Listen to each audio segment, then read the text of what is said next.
La palabra de Dios, principalmente el Nuevo Testamento, encontramos un énfasis muy grande de Jesús y de los apóstoles con respecto a ser como niños.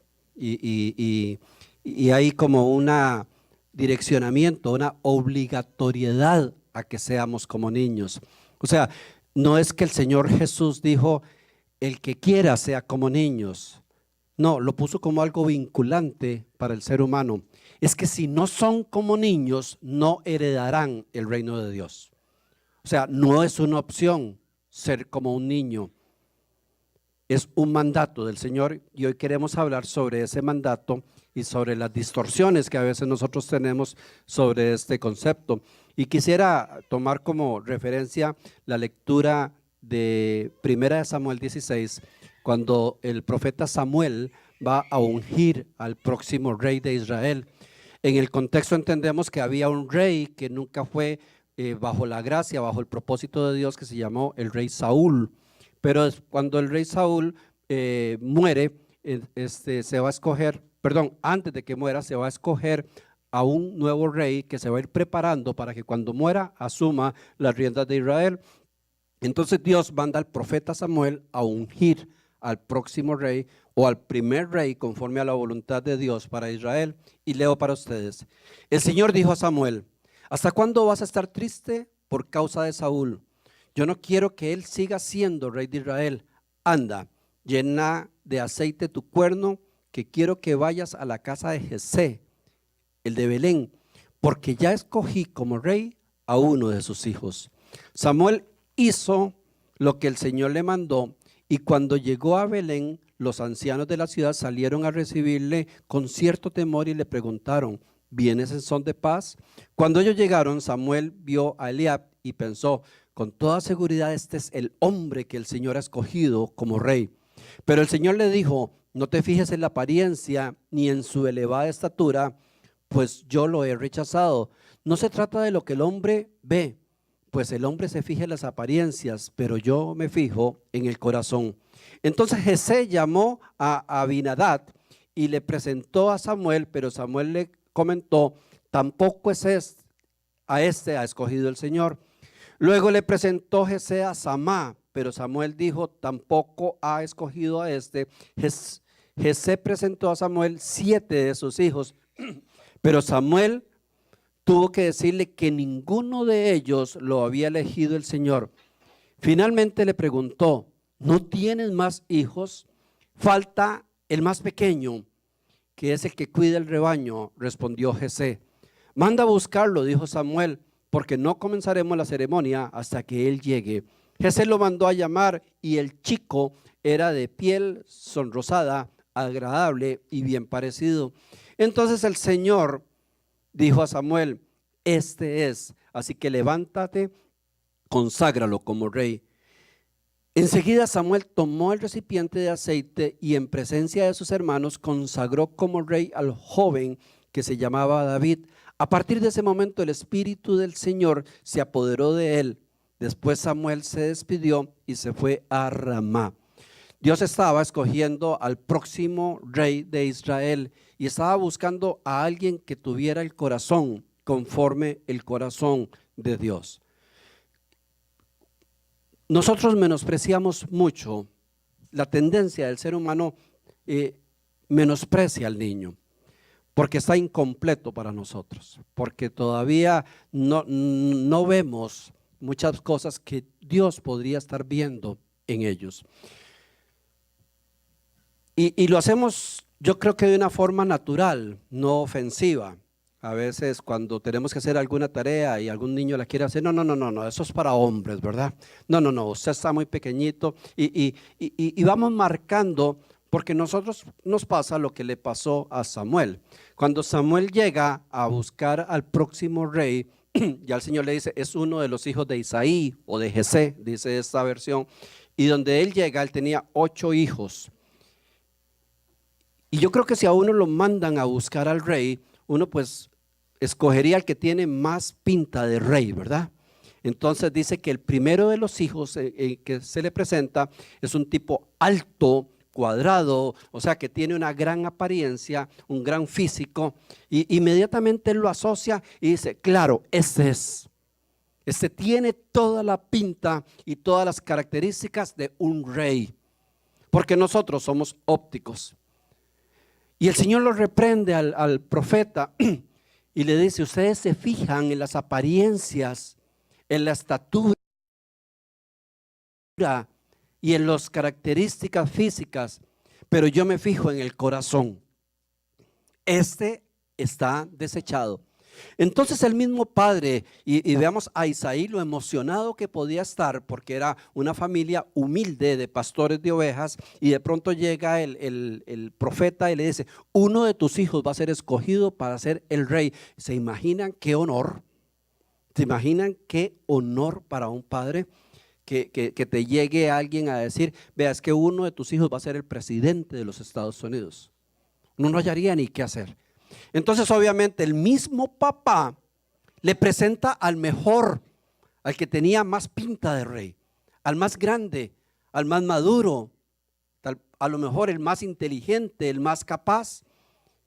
Y de ahí más o menos, como pasó en el cuento de la Cenicienta, comenzó a presentarle ahora el otro,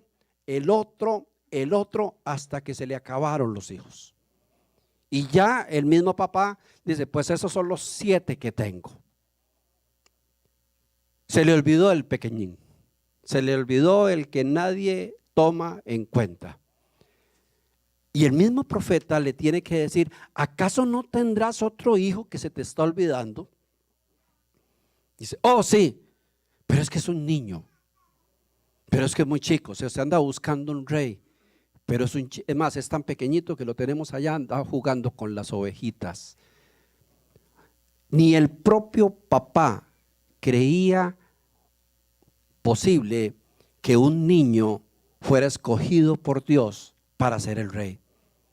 Y nosotros muchas veces como padres pensamos lo mismo, hay que esperar que crezcan a ver cómo pinta la cosa, porque humanamente no lo vemos posible. Yo recuerdo una vez que estábamos en familia con unos tíos y se estalló la llanta de uno de los carros, ¿verdad? Entonces comenzaron a tratar de quitar las tuercas que sostenía la llanta, pero estaban trabadas.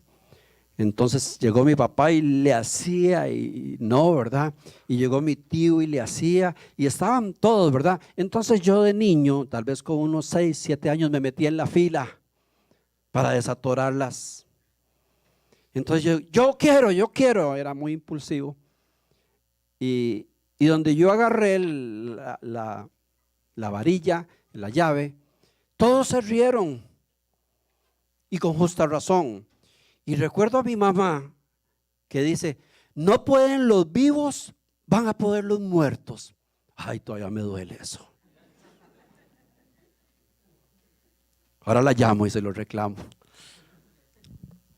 Y obviamente no pude. Pero recordaba que nosotros normalmente descalificamos a los niños. No estoy diciéndole que ponga a los niños a hacer todos los tipos de trabajos porque están en un proceso, pero la tendencia del ser humano es descalificar a los niños. Entonces eso fue lo que pasó precisamente con este hombre.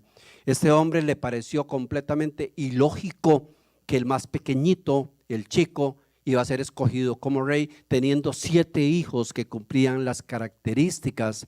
Pero recuerde lo que dice el Señor al primero que escogieron, dice, no se preocupe porque Dios mira el corazón. Todos los que conocemos la historia de David es el único hombre en toda la Biblia que se dice que tenía un corazón conforme al corazón de Dios. Y lo tenía desde niño. Y David hizo cosas muy malas, pero muy, muy malas. David se equivocó, David pecó fuertemente, pero tenía el corazón conforme al corazón de Dios. Lo que pasa es que ese corazón estaba depositado en el cuerpo de un niño y la sociedad le parecía imposible que un niño pudiera llegar a ser rey de Israel. Todos nosotros tenemos un niño adentro. todos nosotros, o una niña o un niño adentro. Algunos lo andan por fuera también, ¿verdad? O lo andamos por fuera. Pero el niño que usted fue no murió. El niño que usted fue existe dentro de su ser. Las características inocentes del niño, tiernas del niño. Sabe que el niño, nosotros nos vamos haciendo duros o nos vamos haciendo malos por las circunstancias que nos van pasando. Pero el niño es tierno, es amoroso. Ahorita vamos a ver características que Dios puso en el niño, que eso no ha muerto en nosotros. Nosotros tenemos un niño dentro de nosotros mismos. Lo que pasa es que no le damos tampoco el espacio porque no queremos hacer el ridículo, ¿verdad? Pero de vez en cuando se nos sale. Tal vez para algunos en la entrada, cuando recibieron este animalito, los niños lo agarran rapidísimo. Uy, qué lindo. Y todos vienen con su perro hámster. Pero a lo mejor más de uno dice, ¿y para qué me dan a mí de eso? ¿Para qué me van a dar a mí de eso? Eso es para chiquillos. Y si lo dijo su esposo, métale un codazo. Pero no es extraño que alguien haya, pero ¿para qué me van a dar eso? Si eso es para niños. Bueno, eso se lo dimos hoy porque hay un niño que vive dentro de usted. Y aunque usted, pero yo sé que más tarde se lo va a agarrar y le va a agarrar la naricita y los ojitos, qué lindo, y se lo va a hacer un puñito, porque se le sale el niño. A todos se nos sale el niño, porque hay un niño adentro de nosotros. Y tal es así que el Señor Jesús lo pone como una condición específica. Ustedes tienen que ser como niños para heredar el reino de los cielos. El niño es feliz. El niño se alegra con cualquier cosa. El niño tiene un montón de cosas preciosas que va perdiendo el hombre viejo. Y al final el hombre viejo se termina en un hombre enojado, amargado, peleón, lleno de rencor. Pero así no es el niño.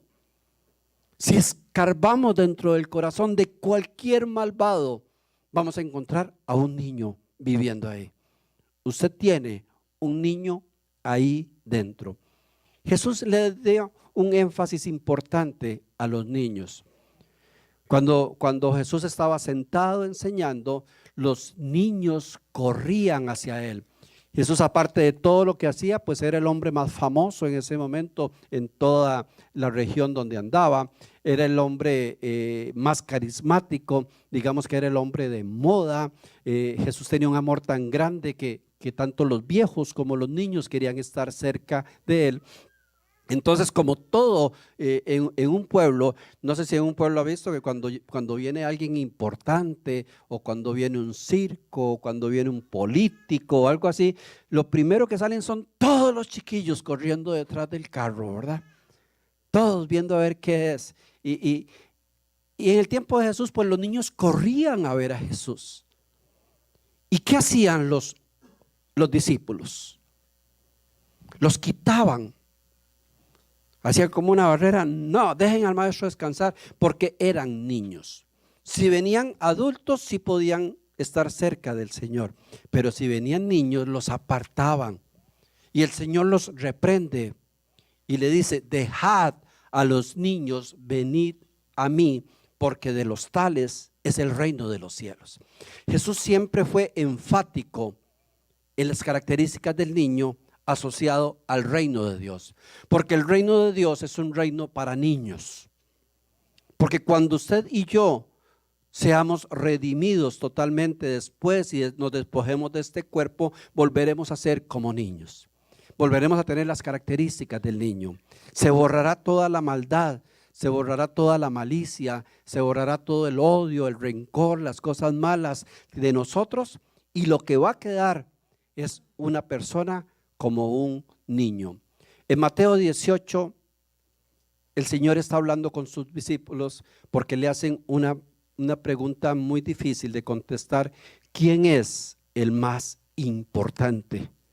En aquella misma ocasión los discípulos se acercaron a Jesús y le preguntaron: ¿quién es el más importante en el reino de los cielos? Jesús llamó entonces a un niño y lo puso en medio de ellos y les dijo: les aseguro que si ustedes no cambian y se vuelven como niños, no entrarán en el reino de los cielos. El más importante en el reino de los cielos es el que se humilla y se vuelve como este niño. Y el que recibe en mi nombre a un niño como este, me recibe a mí. Y vean lo directo que es Jesús: les aseguro que si ustedes no cambian y no se vuelven como niños, no heredarán el reino de los cielos. Entonces les quiero ser más explícitos. No es una recomendación, no es una opción, es un mandato: ser como niños. Y vamos a tratar de explicar un poquito las características de lo que Dios ve en el corazón de un niño. Lo primero es poner este versículo en el contexto. En el contexto, cuando Jesús les está explicando esto, había una discusión entre los discípulos a ver cuál era el más importante. Recuerden que los discípulos no eran 12 ángeles, eran 12 hombres comunes y corrientes, y tal vez más corrientes que comunes, porque eran hombres que venían, algunos de la pesca, otros venían de recaudar impuestos, otros eran guerrilleros. O sea, Jesús seleccionó hombres normales. En el libro de Hechos se les dice: ¿acaso no son estos del vulgo? O sea, de lo más vulgarcito del pueblo. Eran hombres comunes y corrientes. No eran sabios, no eran ángeles. Entonces el grupo de Jesús, téngalo por seguro que era un grupo complicado de llevar. Entre ellos se peleaban a cada rato.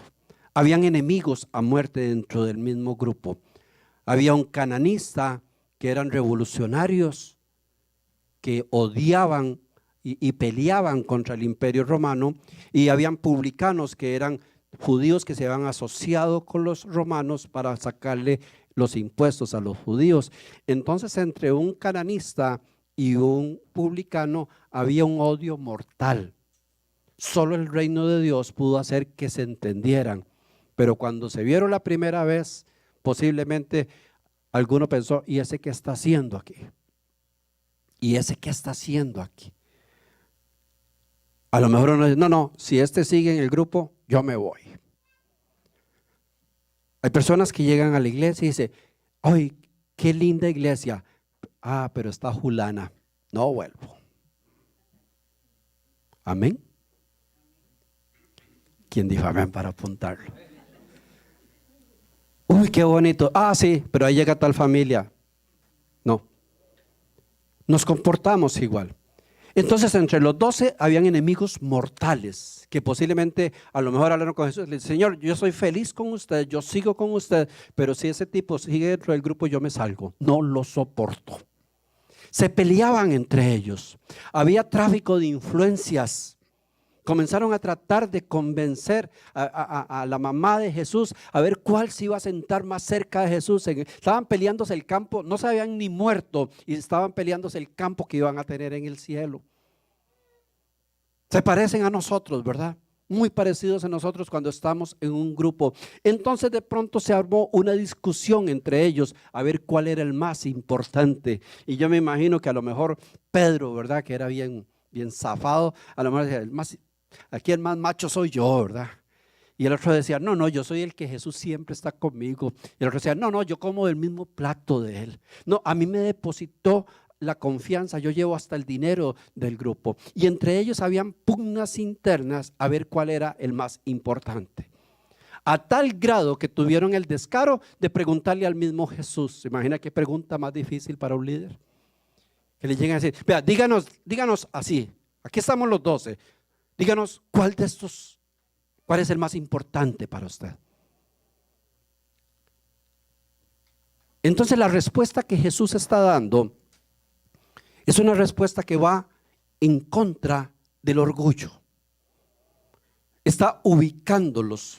Les está diciendo, con esa pregunta me lo están diciendo todos. Ustedes tienen un pleito de sobresalir, de ser el más importante, de ser el mejor, de ser esto, de ser lo otro. Y el Señor rescata en medio de ellos, seguro se indigna de ver esa discusión. No sé si a usted le ha tocado en algún momento o le va a tocar en algún momento liderar un grupo, ya sea en el trabajo, en la comunidad, en los estudios, liderar un grupo. Cuando usted está liderando un grupo, usted tiene un único propósito, que se cumplan las metas. Nosotros queremos que se cumplan las metas. Si yo estoy con un grupo de 10 personas trabajando y me llaman y me dicen, necesitamos que este grupo llegue a tal nivel de producción, yo llego y hablo con la gente y los convenzo, muchachos, vamos a ponerle duro, nos están pidiendo, yo quiero que salgan las metas. Yo como líder de ese grupo no estoy pensando cuál es el más importante ni cuál es el más simple. Yo lo que quiero es que salga el trabajo bien. El líder nunca, o el buen líder nunca tiene eso en la mente. Voy a ver cuál es el más importante o cuál no.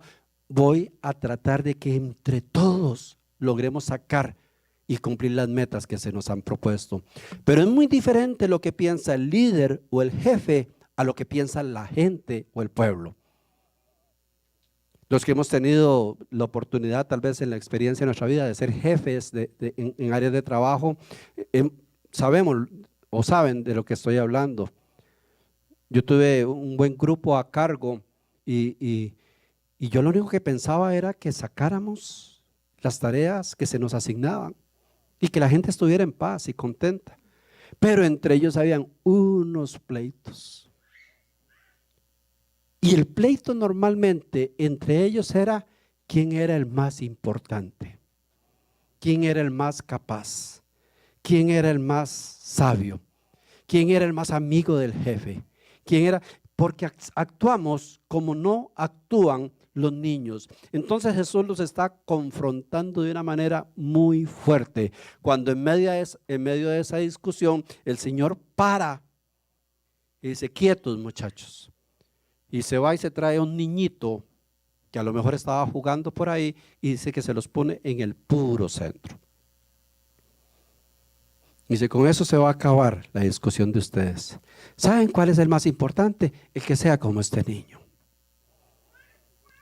Y es donde los obliga y les dice, si ustedes no cambian muchachos, si no cambian esa manera de pensar, si no transforman su mente y no entienden de qué se trata el reino de los cielos, ustedes no heredarán el reino de Dios. Pueden seguir peleándose de aquí en adelante que cuál es el más inteligente o el más sabio o el más fuerte o lo que sea, pero esas características no son importantes en el reino de los cielos, porque Dios no mira el físico de la gente, ni siquiera las capacidades de la gente. Lo que Dios está mirando es el corazón de las personas. Dios les habla de humildad con este niño, porque la humildad es el antónimo del orgullo, es el contrario del orgullo. Nosotros o somos orgullosos o somos humildes. Y ese es un debate en el cual posiblemente todos luchamos, que se nos sale el orgullo y se nos baja la humildad. Son inversamente proporcionales. Nunca podemos tener los dos a la vez.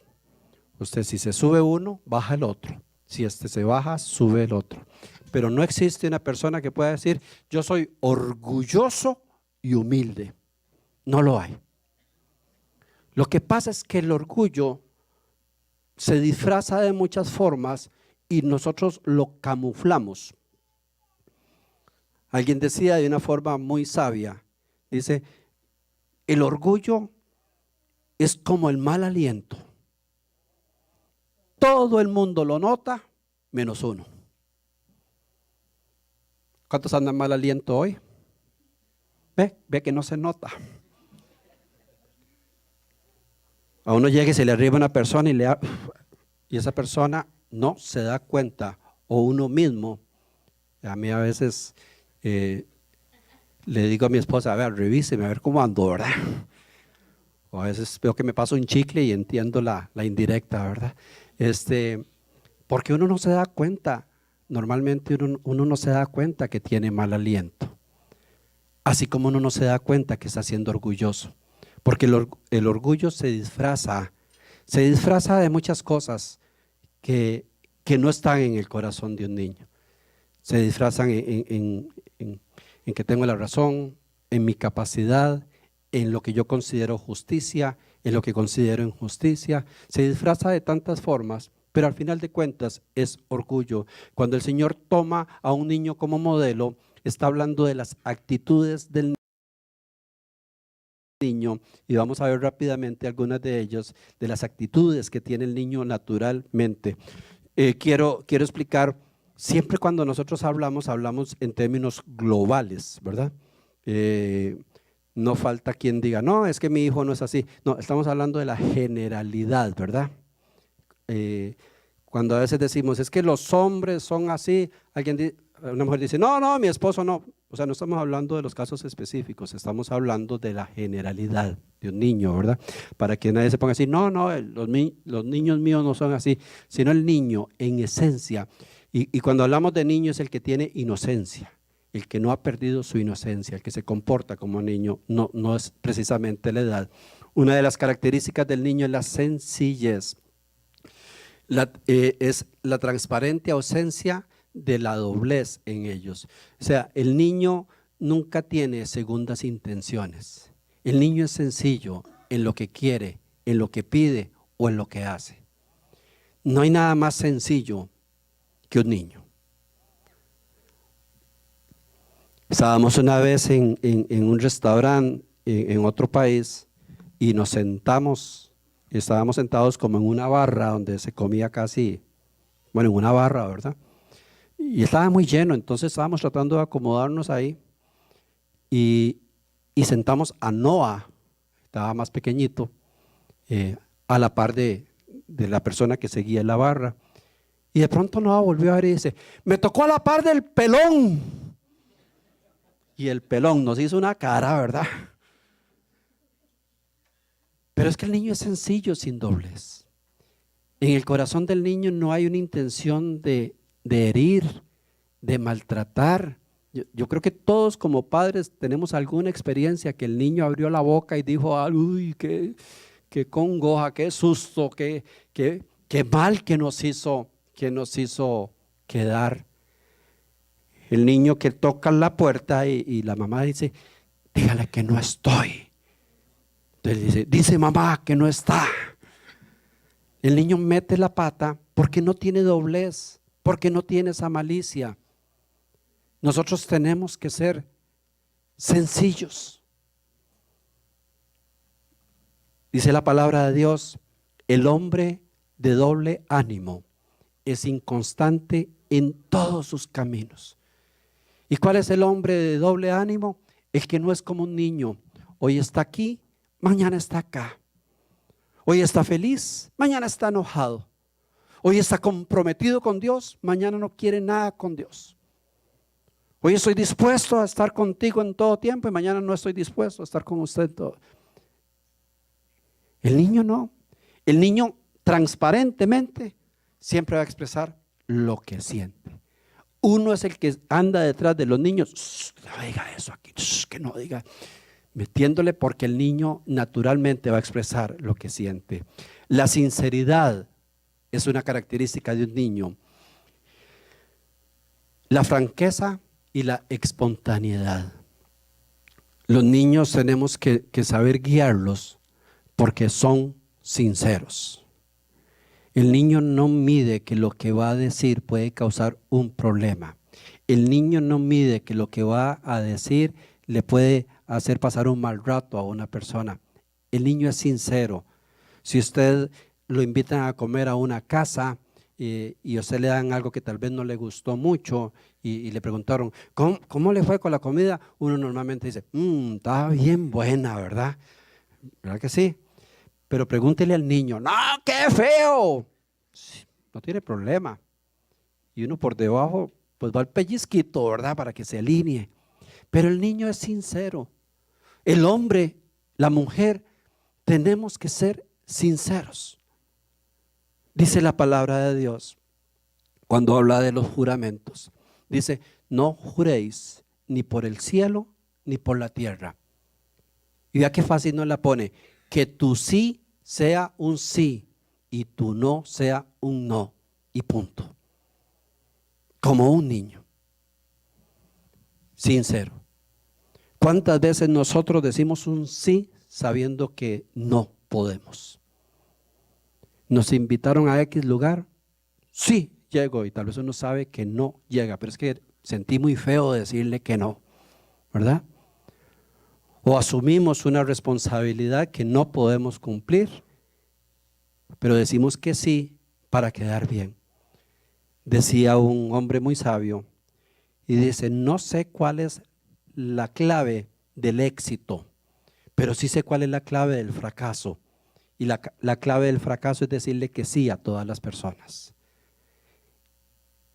Nosotros tenemos que aprender, como los niños, a decir con sinceridad, sí o no. Con amor, con sabiduría, pero con sinceridad. Que tu sí sea un sí y tu no sea un no. El niño tiene un sentido de asombro y de curiosidad. Para él todo es emocionante. Para un niño todo es lindo, todo es emocionante. Se asombran, o sea, con cualquier cosa emocionas a un niño. El niño agarra un juguetito como este y lo último que le va a buscar es el precio. No le importa si es caro o si es barato. Le importa si le gustó o no le gustó. Nosotros nos complicamos la vida con juguetes caros, ¿verdad? Yo no sé si a usted le ha pasado, pero muchas veces a los niños les compramos tantas cosas que ya nada les hace gracia. Y en una Navidad, en un cumpleaños donde está toda la sala llena de regalos, tal vez el niño anda con una olla de la cocina y con un palo dándole al tambor, entretenido. Y dice, mejor le hubiéramos comprado una olla en Goodwill y nos hubiéramos economizado. Nosotros nos complicamos viendo a ver qué le compramos, qué esto y qué lo otro. Pero el niño es espontáneo y el niño se divierte.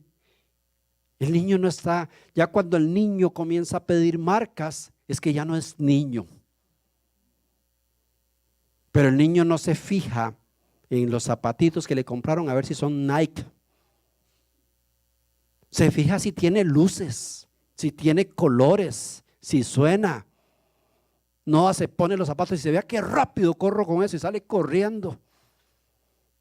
Eso es lo que les gusta. Nosotros no. Nosotros nos complicamos la vida porque le tratamos de meter un valor a las cosas que ya tienen valor por sí sola. El niño tiene un gran sentido de dependencia y es parte de lo que Dios quiere con nosotros. El niño está pegado a los padres. Y aquí cuando a veces venimos los sábados a orar, y es muy bonito porque algunas madres traen a sus hijos y uno ve que si la mamá va caminando para allá, el niño va caminando para allá. Y si la mamá se sienta por allá, el niño se sienta por allá. Porque el niño tiene un sentido de dependencia que sabe que el estar con la mamá o con el papá le da seguridad. Entonces eso a él no le importa dónde estén. A él no le importa si el hotel es 5 estrellas o si es un hotel de paso. A él le importa que esté papá o mamá con él. A él no le importa si la pijama que le están poniendo le costó $125 o si la compró en Goodwill. A él le importa que lo abrigue el papá y la mamá. Yo, como vengo de una familia muy pobre, las pijamas de nosotros eran sacos. ¿Saben todos qué son sacos? Y yo siempre creía que esa era como la moda, ¿verdad?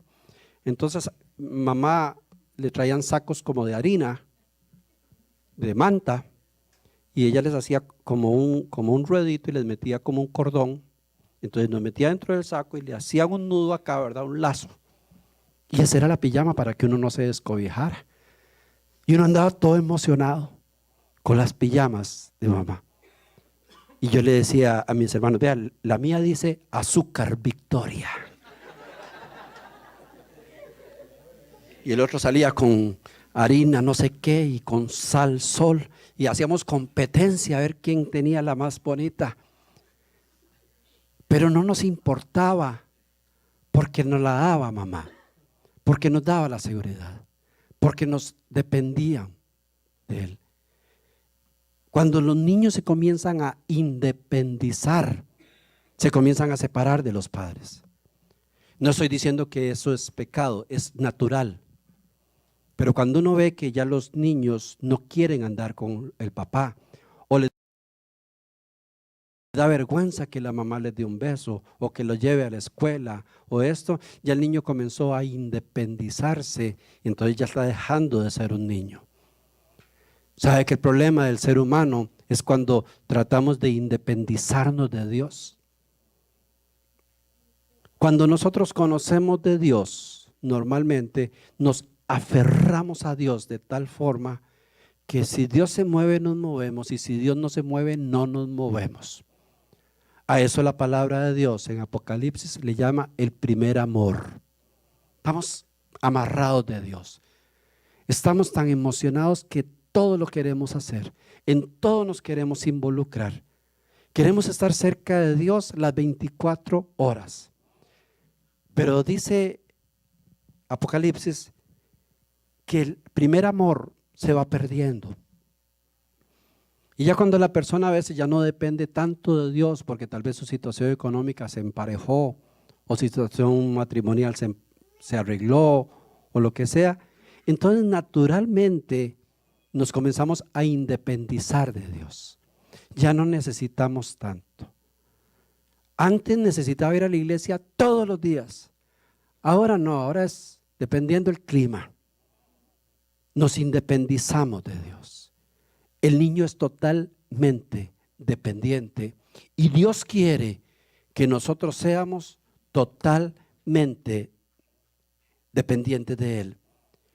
En una de las bienaventuranzas del Sermón del Monte, hay un verso que tal vez está escondido un poquito y dice: bienaventurados los pobres en espíritu, porque de ellos es el reino de los cielos. Y la pregunta, ¿qué es un pobre en el espíritu? ¿Por qué es? La palabra bienaventurado quiere decir 3 veces dichoso, o sea, súper recontra dichoso. Los pobres de espíritu. Y uno lo podría, pues más bien, yo creo que Dios quisiera que seamos. ¿Sabe por qué son bienaventurados? Y cuando está hablando de espíritu, está en minúscula. Recuerde, cuando se está hablando del espíritu de Dios, en la Biblia está en mayúscula, y cuando se habla del espíritu del hombre está en minúscula. Porque un pobre es un necesitado y siempre va a andar buscando. El pobre siempre va a andar buscando. Si viviéramos en un lugar donde no hubieran estos recursos y no tuviéramos nada que comer, posiblemente en lugar de estar aquí todos anduviéramos buscando a ver dónde hay comida. En estos lugares de extrema pobreza que pasan a veces los aviones de la ONU, de los programas de alimentación, tiran paquetes en esas aldeas, la gente corre como animales peleándose por los paquetitos, porque son hambrientos, porque son necesitados. Así es el pobre de espíritu. Cuando yo me declaro un pobre de espíritu, no estoy hablando de que tengo una pobre relación con Dios. Estoy reconociendo que mi espíritu necesita urgente e indispensablemente de Dios en todo tiempo. Nunca voy a estar tan lleno como para decir, ya no necesito de Dios. He conocido y pasan, y sé que pasa en todo lado, casos lamentables de alguien que llega a la iglesia o buscando ayuda y es una gran necesidad la que tiene. Y esa persona está conectado con uno por su gran necesidad. Pero a los meses o al año se arregló el problema. Entonces la persona perdió su pobreza espiritual y ya se siente rico espiritual. Entonces se aparta de Dios. Porque el necesitado siempre va a estar cerca de la cocina, tocando todo para comer. El niño tiene debilidad. El niño sabe que por sí solo no puede hacer muchas cosas, por eso necesita del Padre. El niño sabe que cuando vamos a caminar, sabe que en determinado momento él dice, ya no aguanto, y alguien lo alza, alguien lo levanta. El niño sabe que no tiene fuerza para abrir ciertas cosas, por eso es que corre donde el papá o la mamá, ábrame esto. El niño es consciente de que es débil, y al tener esa conciencia de debilidad, le es muy fácil estar buscando ayuda y depender de Dios. Y para cerrar, esas lindas características de los niños, es que el niño perdona fácilmente. No sé si se ha visto niños peleando, pero se pelean de verdad. Se empujan, se pellizcan, se dicen cosas feas. Y hay que separarlos a veces como dos animalitos peleando. Y los separa uno y se calma. Y uno dice, con este nivel de violencia, estos niños no se van a volver a hablar el resto de la vida. 10, 15 minutos después están jugando. Uno llegó a buscar al otro, como que nada hubiera pasado, y terminan jugando. Los padres sabios, cuando los niños vienen a acusar que el otro, los padres sabios decirle, no le haga caso porque les pasa, no meterse uno a decirle, no se vuelva a juntar con él, y la próxima vez si le da, dele más duro. Uno es el que les quita la inocencia a los niños. Pero el niño trae la facilidad de arreglar los problemas por sí solos. Se pelean y se contentan. No conocen el rencor, no conocen el odio. No se quedan pensando, maquinando maldades. No hay espacio en su corazón. Nosotros, como niños espirituales que debemos ser, tenemos que llegar obligatoriamente a ese nivel. Al nivel de decir, pues, si me peleo, me arreglo. Tengo que ser como un niño. No puedo guardar en mi corazón odio. No puedo guardar en mi corazón veneno hacia otra persona. No puedo guardar resentimientos, porque la palabra de Dios dice que si yo no cambio y no me hago como un niño, no tengo parte en el reino de los cielos. Yo le decía a alguien, y lo digo con toda confianza, espero que nadie diga amén, pero yo creo que hay gente dentro de la iglesia que a mí no me quiere. Amén. Y sé que no me quieren. Vienen por masoquismo, ¿verdad? Vienen. Pero yo sé que hay personas que han expresado cosas feas. Y yo los veo y me saludan. Y a mí me dan ganas de decirle, yo supe lo que hiciste el verano pasado, ¿verdad? Pero yo he aprendido a amar a las personas. No porque por lo que las personas hacen para conmigo, sino porque es una obligación amar. Porque es un mandato de Dios. Entonces, si usted es de los que no me quiere, no importa. Algún día me va a querer. Si a usted alguien no lo quiere dentro de la iglesia, compórtese como un niño. Nada pasó. Los discípulos se peleaban entre ellos, no se querían. Y después de 3 años de estar en el proceso a la par de Jesucristo, se convirtieron en apóstoles, hombres santos, llenos del poder de Dios, llenos de amor, llenos del Espíritu Santo. Andaban el que sea con quien sea, porque fueron transformados a lo que Dios quiere que seamos, a niños. Tenemos que perdonarnos los unos a los otros. Lo único que dice la Biblia, que no tenemos que ser como niños, está en 1 Corintios 14:20. Hermanos, no seáis niños en la manera de pensar, más bien sed niños en la malicia, pero en la manera de pensar sean maduros. O sea, en la manera de pensar debemos ser maduros, pero en la malicia debemos ser niños. Cuando uno recuerda, los que tienen buena memoria, su infancia, y uno trata de llevarse esto a la infancia, uno dice, ¿cómo nos divertíamos de niños? No habían iPhone, no habían Wi-Fi en las casas, pero tal vez había una pelota ahí toda remendada y nos íbamos a una plaza con los que nos peleábamos, pero era divertido. Y caía el sol y jugábamos, y se venía un aguacero y jugábamos como niños. El niño es feliz porque no tiene un corazón inmaduro. En la inmadurez del resentimiento. Y la gran pregunta, ¿cómo está tu niño?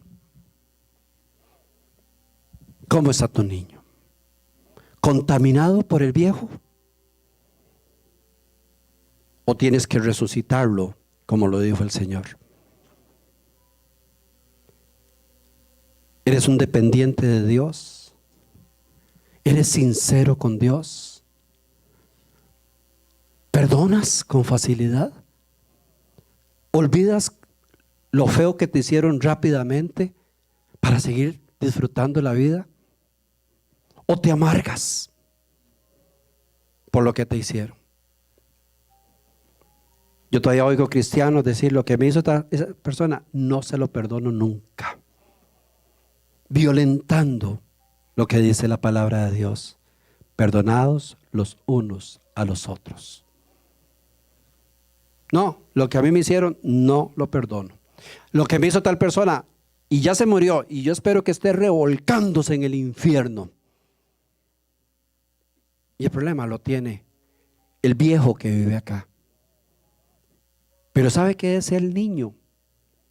Volver a jugar con la persona que le hizo el mal. Volver a tener amistad con quien que le hizo el mal. El niño desea dejar pasar lo que sucedió para seguir disfrutando.